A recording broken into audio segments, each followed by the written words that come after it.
O Concello de Barbadás foi dos primeiros en tomar medidas unha vez que se facían públicos os primeiros contaxios en Ourense. Foron días cheos de sensacións contrapostas. Foron moi complexas, desde logo, foron días moi complexos, moi complicados. Nós, en Barbadás, xa tomáramos algunha decisión antes do que foi o estado de alarma, a declaración do estado de alarma, o de alerta, porque xa pecháramos os parques uns días antes e perimetráramolos. Foron momentos sumamente complicados porque non sabías a que te enfrentabas. Non sabías que decisións tomar, non sabías se eran extremas esas decisións, se eran excesivas ou non. Entón, houbo que tomar decisións de xeito casi improvisado. Aquí en Barbadás, afortunadamente, creo que tomamos as decisións acaídas, apropiadas nese momento, porque, desde logo, pouco a pouco, ao transcurrir dos días, sí que se confirmaron que o que nos decidíramos fora correcto, perimetrar os parques, reclamar, incitar ou instar a veciñanza que permaneceran nos seus domicilios, que socializaran pouco.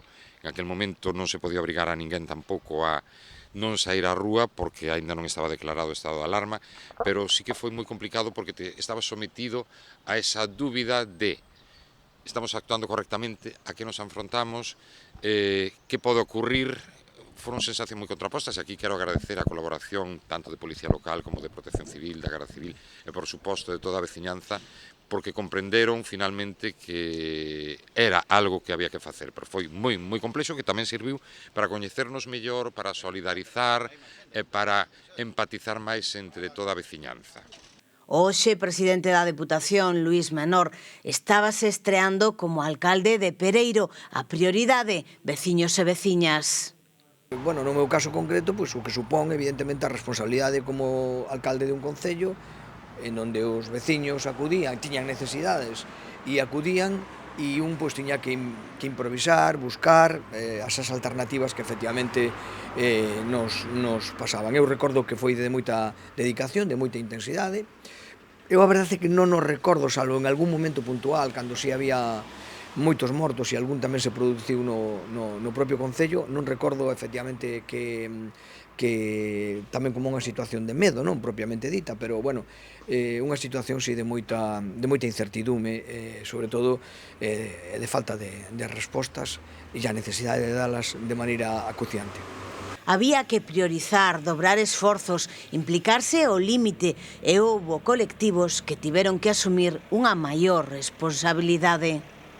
Pandemia, toda a cidadanía tivo un grau de heroicidade importantísimo, pero eu creo que por destacar todas as persoas que traballaban no ámbito sanitario, no ámbito da protección civil, policía, corpos e forzas de seguridade do Estado, mesmo os xornalistas que estabades tamén na rúa contando que era a realidade do que estaba pasando a cada minuto, e despois, sobre todo, as persoas maiores e os nenos. Eu creo que foron as persoas que máis sufriron aquelo, as persoas maiores por circunstancias evidentes, polo que supuña de risco para a súa saúde, pero os nenos e nenas, a verdade é que foi para eles unha experiencia. Eu tiña na casa dous cativos, que era a verdade que o feito de ter que estar pechados e como xestionaban esa situación era increíble, era a heroicidade que eles tiñan, que moitas veces eran eles os que che aportaban tranquilidade, non os adultos, cando tería que ser ao revés.